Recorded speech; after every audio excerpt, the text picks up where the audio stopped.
seorang kiai mengatakan, atau seorang gus lah mengatakan, kita ini dalam beramal harus lihat sanad nazil katanya.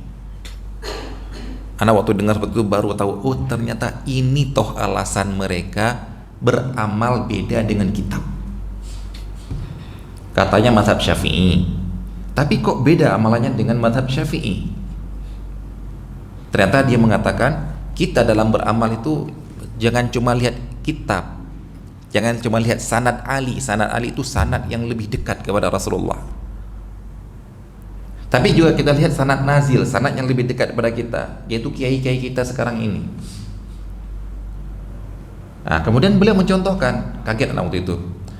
Kalau kita baca di kitab mazhab Syafi'i ya, memang ada larangan untuk menghadiri walimahan yang ada musik, yang ada maksiatnya, ada ikhtilat laki-laki perempuan, membuka aurat, dilarang,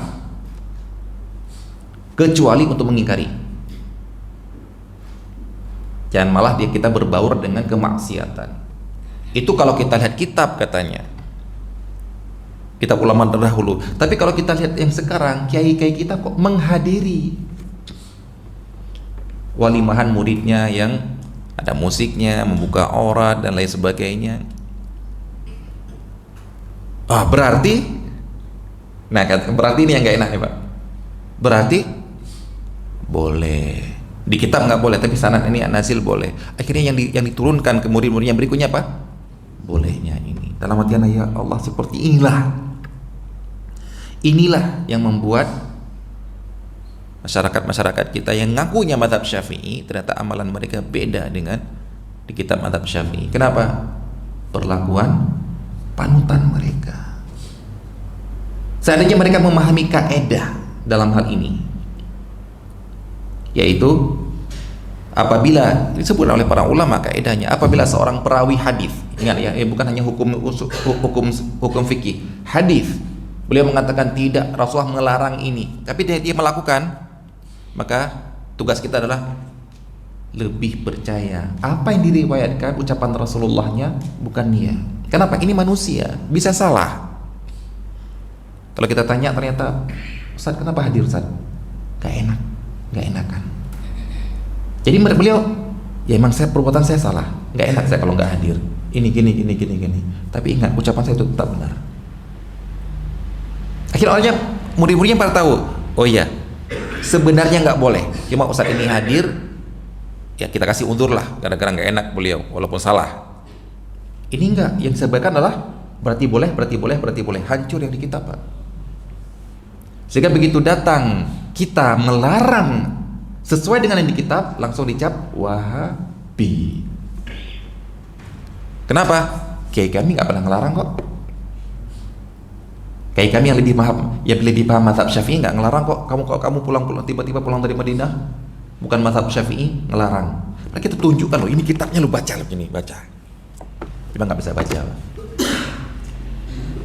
Inilah yang membuat,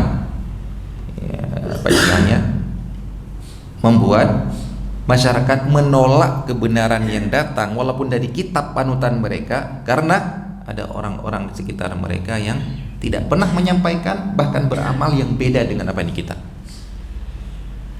Inilah kita khawatir kepada para da'i ataupun ulama ulama jelek ataupun da'i kepada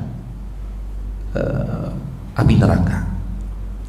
Gara-gara mereka, orang yang beri nasihat tidak sampai lagi.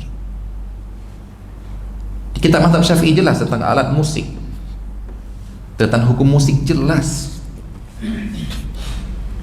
Tapi kenapa tidak ada yang percaya kalau kita sampaikan, yang menyampaikan ini, yang melarang ini cuma Wahabi? Kenapa? Karena pondok pesantren bermusik, drum band, setel musik, bahkan di musolanya. Bahkan acara Maulid Nabi ada acara joget-jogetnya. Begitu kita ada, akhirnya mereka meyakini inilah yang benar. Kenapa? Kayaknya ada kok, nggak dilarang. Kok tiba-tiba kamu ngelarang? Ini kamu dari Saudi, Wahabi.